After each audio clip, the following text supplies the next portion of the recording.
This isn't where the magic happens anyway. The magic is Daniel editing this all together to... There's no crew on my social media team, so don't worry. You're Don't worry, you haven't seen low production until you've seen me. All right, ready to sit on a log. All right, we are at the start of the London Marathon. How many days till the London Marathon? It's tomorrow. It's tomorrow. It's one sleep. Today's video is a little bit different, and I'm here with it seems silly to call you a special guest, really, because this video is yours, really. So I think the best thing to do is for you to introduce yourself to everyone watching, and maybe explain how this year's London Marathon is going to be a little bit different for you. Sure, yeah. First of all, I just want to say thank you for making me the special guest. I'm not that special, but yeah, I just appreciate you having me. But yeah, I'm Jordan Adams. I'm one half of the FTD brothers, and this year I'm running the London Marathon for actually the 5th occasion, which I'm very privileged to have had the opportunity to run it before. But this time it's a little bit different because I'm going to be running it with a fridge on my back. Hey, where are you going with that fridge? Keep dimension visible. Dimension. 25 kilogram fridge on my back. Look at Jordan there with the fridge on his back.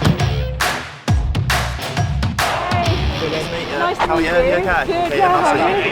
Are you nervous? Yeah, I was On gonna the say. fridge, so I can't Yeah, I know. And I suppose it's all like it's out of your control. Good luck. Thank you. Appreciate it. Enjoy it if that's possible. And yeah, just like soak it all up. We'll do, yeah. We'll shout for you. Not on nerves right now, but we'll see how we get on. Honestly, it'd be weird if you weren't there. Yeah, I know. Thank you. Look out for us, just giving life. My goal is to lose my voice by the end of the day. Amazing. Godspeed. Thank you, appreciate Have fun it. out there. We've just waved Jordan off. Really good, you know. I'm pleasantly surprised by how excited I am, and the FOMO levels are quite low.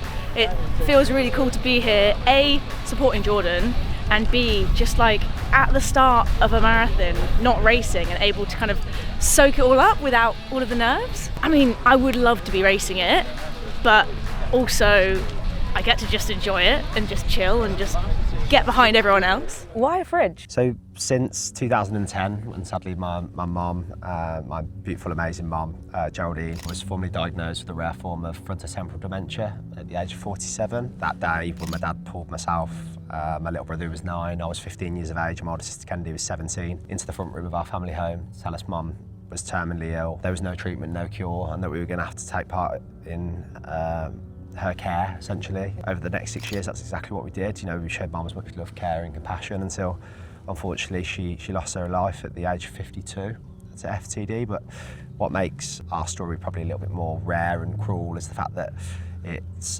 familial, so it has a genetic cause.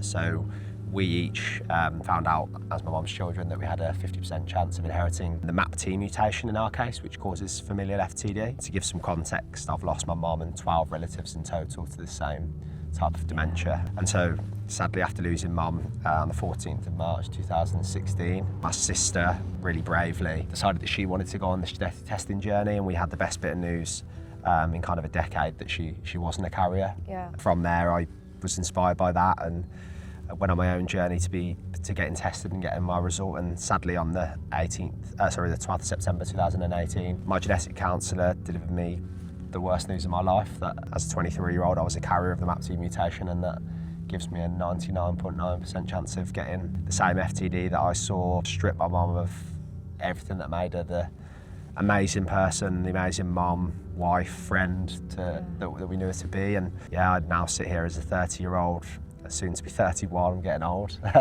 knowing that I've got the best part of 10 or 15 years to make a difference. And it's exactly what I've tried to do over the past kind of 7 years since my genetic test result. I've tried to use it as a license to live and show people that no matter the cards that you get dealt, you have a choice of how you play your hand. And sadly, on that journey, through trying to turn my circumstances on its head, kind of 4 years into that journey, after running my second London Marathon as part of a 7 marathons in 7 days challenge, my little brother Kian was diagnosed with the same genetic variant just 6 months later, and I think that offered even more perspective in my own life. It was kind of even a bigger kind of kick in the teeth than my own diagnosis when it's happening to somebody, you know, your little brother who you love and care about so much, and you want to do so much to protect him. When, you know, he was 9 years of age when my mum was diagnosed. He never really, you know, had the fortune of knowing my mum as the amazing person she was, and then to have to take part in her care, you know, lose her at such a young age and then know that it's his future too is incredibly difficult. Yeah, since 2023 he got his result, we've gone on this even bigger mission to set this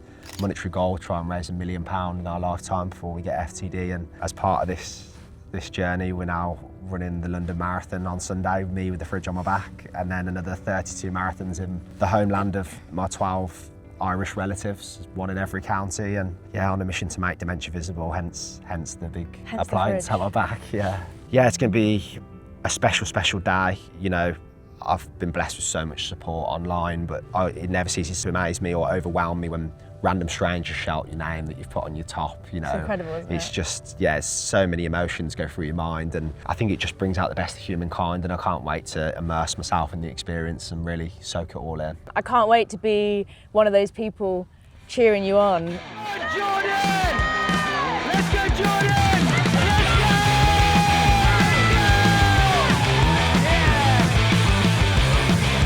What was the first That mistake was you made? nuts. Well, I wouldn't say it was a mistake, but it's a learning experience. We got on the left-hand side of the start, saw Jordan, cheered him on, and then we were stuck in and amongst all of the starting pens, and we were in the middle of the course, so we had to wait.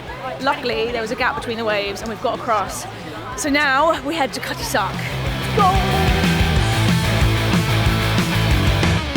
Before I ask you about the course a little bit more, and maybe what's going to be on your mind at different points, I want to ask you how training has gone with a fridge on your back, because people are going to see you out there on Sunday and in this video, and perhaps think that you did the odd training run with a fridge on your back just to make sure that you can carry it. But tell us a little bit of what the training has looked like, trying to give yourself, I suppose, as much certainty as you can that you're able to get through 26.2 miles with a 25 kg fridge on your back. I actually came up with the idea kind of last autumn, late autumn, early winter, and when I put it to my family that I was going to run the marathon with the fridge on my back, everyone was dead against it.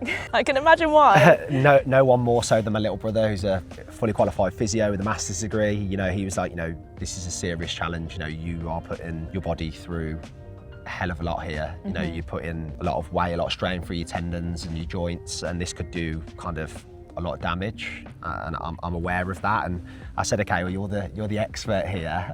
Help me put together a plan that kind of, I guess, lessens my risk of putting my body in that situation and prepares me properly. You know, I think every marathon I try to prepare in the right way. You know, don't get me wrong, I'm guilty of missing some sessions from time to time when they don't go to plan. But yeah, Cian, my little brother, I owe a lot to him. He's put together like a meticulous plan, and from the turn of the year I invested in a weighted vest to start with that I built up kind of incrementally. Wean yourself on a little bit. Yeah, incrementally, built it all the way up to like 25 kilos in the vest, whilst I was kindly getting AO to give me a fridge to run around the London Marathon with. It's been a challenge. I mean, just training with the weight initially, I remember going out literally on New Year's Eve with the weighted vest, and I was like poorly for the next 3-4 days because my body had like gone into shock carrying like the weight. I think I was a bit run down from Christmas as well. It kind of hit home then that I'm taking on a big challenge, and I've had to put a huge focus on the gym, which I'm not somebody who's very confident in the gym or knows what they're doing, but I've had to go in there and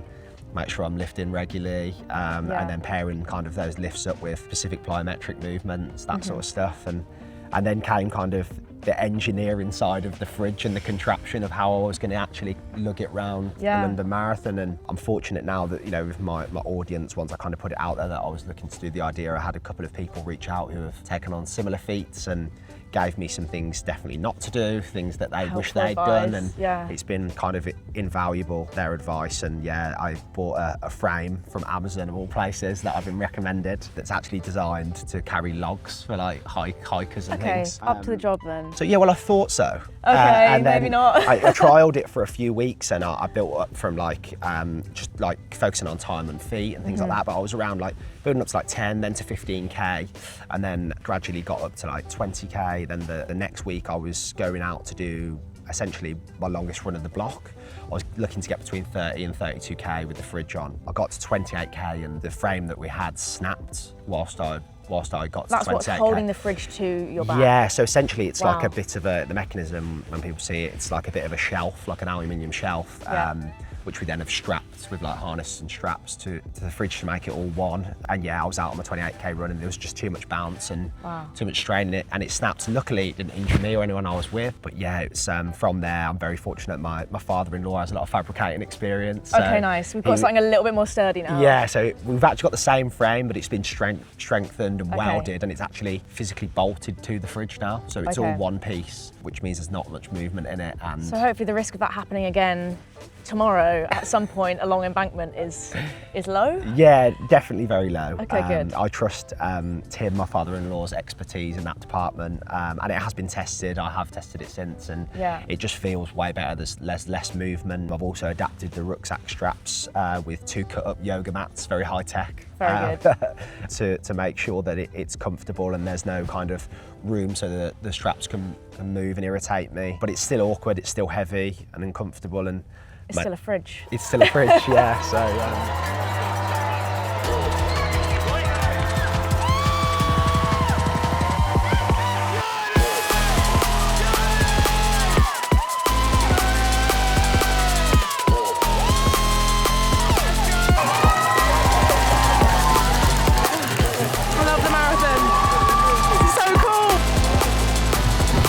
We've just seen Jordan just after Cutty start. Now I'm walking to Tube Station. Yeah, Greenwich. Greenwich, to try and get over to Shadwell to see if we can catch him after Tower Bridge. The crowds are going to be absolutely mental over there. I think it's actually deeper crowds for the masses than it would have been for me in the elites last year, because there's so many people waiting to see their loved ones and cheering on the charity runners. It's really hard to find a spot. It's like 3 people deep and then you're walking down behind, and it's amazing, but it's chaos. So fingers crossed we can see him. It looked like it was tough. Yeah. 10k in. He's got a long way to go. Trying something a little bit rogue. There's a massive queue to get underneath onto the right train to go in the right direction. So we're going to get on the wrong train to go 1 stop in the wrong direction and then be able to get off on the train coming back the other way.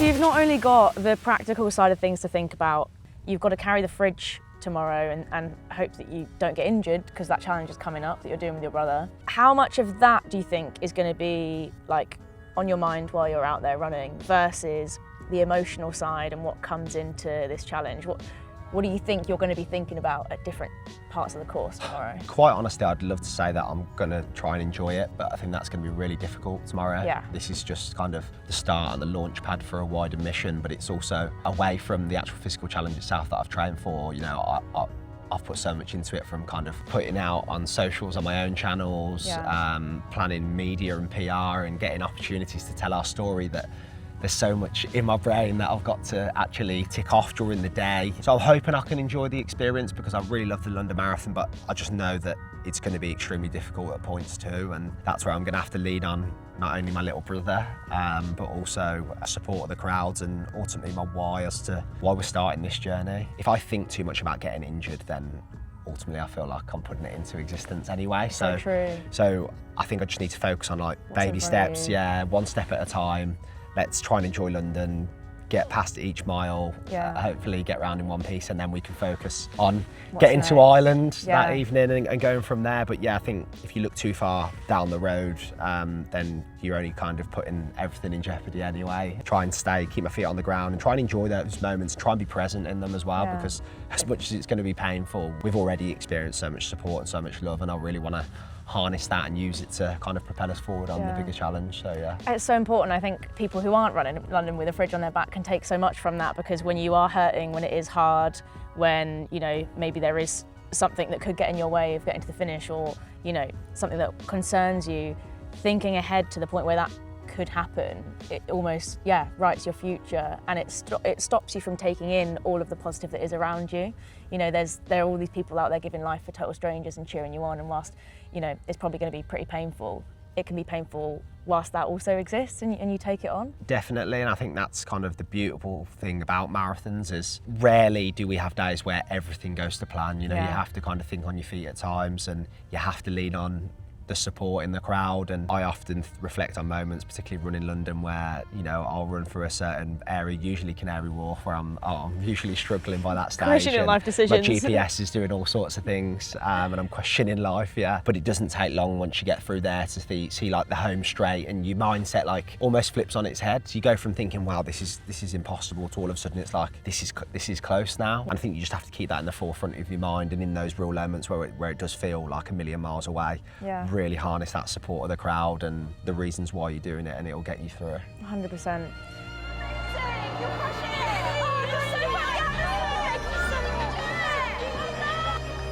So a couple of weeks ago, we released a video saying why not everyone needs to run a marathon. And I think the reasons why today's video is so important, because the message is basically the opposite.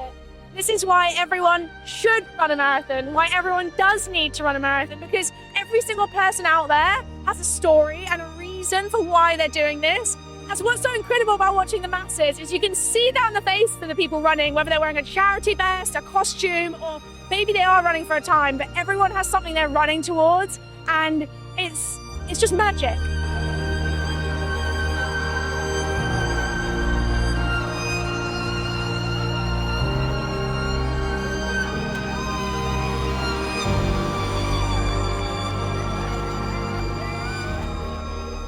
And I can see so many parallels with, you talk about the race and staying present and focusing on what you can do and being positive with, it's almost a metaphor for your story itself. Like, you hear that you've been given that diagnosis, you know what's in your future, and you've seen your mum go through it, and your family knows that as well, which is like, that's painful. And I think a lot of people will see this and question how someone can get that news and decide to keep moving forwards and keep moving towards.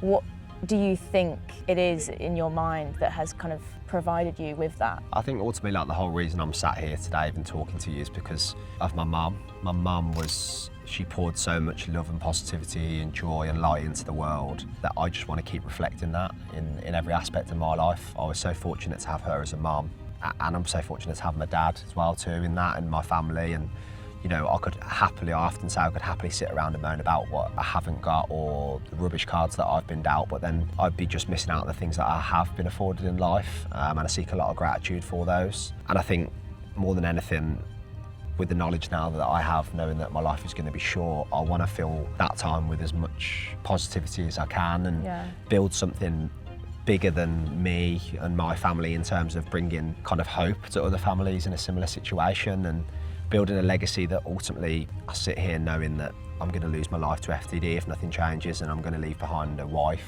I'm going to leave behind my older sister, my dad, and a lot of people who love and care about me, but I want to leave this world with something there for them that they can continue to drive and use as a coping mechanism, because I know how difficult it is having cared for my mum, watch her be stripped of everything and have to pick up all the pieces. Well, yeah, if FTD is going to take my life, then it's going to do that, but I'm going to do life on my terms and make sure that when it does take my life, that my family are in a position to say that we've contributed a hell of a lot to kind of kicking the dementia down the road as such, and fighting back and supporting people who know just how much it does devastate, your family and your loved ones.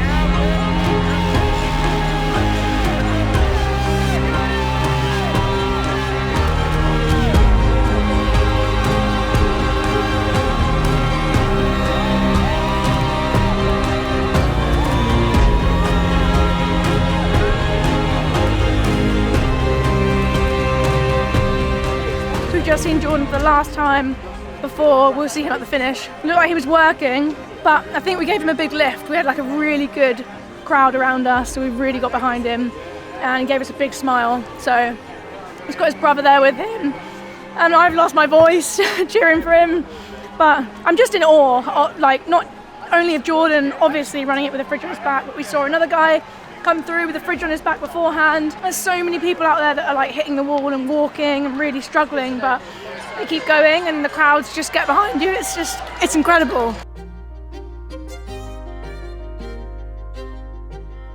because none of us know how long we're here for, right? You know, you've been given an indication of that because of this testing, which I think is fantastic because of what it's enabling you to do. The kick on from that is that, you know, you could well do this challenge and get further into, I'm sure there's going to be more challenges along the way. I don't get the impression you're going to stop. There really could be a lasting legacy for people in your position in 10 years' time, in 20 years' time. How important is that to what you're doing out there tomorrow and beyond? It's huge. I can't kind of articulate what it means in terms of my family. You know, that's the whole reason why we've gone on this journey, which started as fundraising for dementia charities that were important to us, funding dementia research, but it's the whole reason why we've incorporated our own FTD Brothers Foundation that we're raising money for, and at this year's London Marathon and this broader challenge and beyond. The whole foundation is built on lived experience. It's built on bringing hope to families and making dementia visible. That's what we're here to do. We're here to serve people in the dementia community, make them feel less alone, less isolated, and offer support that often feels like it doesn't exist to those people. And yeah, as much as, you know, some of these challenges may continue, part of this one as kind of a pinnacle with the fridge and going to Ireland and honouring my mum's roots is being in a position to form the FTD Brothers Foundation where people will be inspired, whether it's living with dementia or navigating something else, and they feel inspired by us to want to do something to raise money for our foundation and the work that we're doing. And yeah, hopefully we can get other people, that doesn't have to be silly challenges, whether it's a 5K or a quiz night or a cake sale, yeah, wherever it is, people wanting to get behind us and our cause and making dementia visible, get people talking about it. And yeah, that's hugely important to us and at the centre of everything that we're kind of trying to build. Yeah. And yeah, obviously at the heart of everything we're doing this Sunday at London.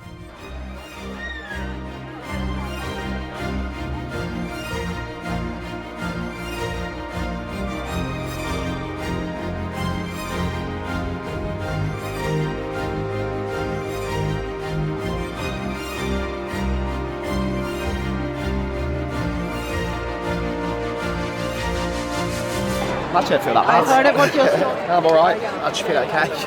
Remarkably. Hey, well Thank done. you. No, I appreciate it. How do you feel? All right, yeah. I mean, I'll be glad when we actually see the back of this forever. Yeah. But yeah, it went as well as it could.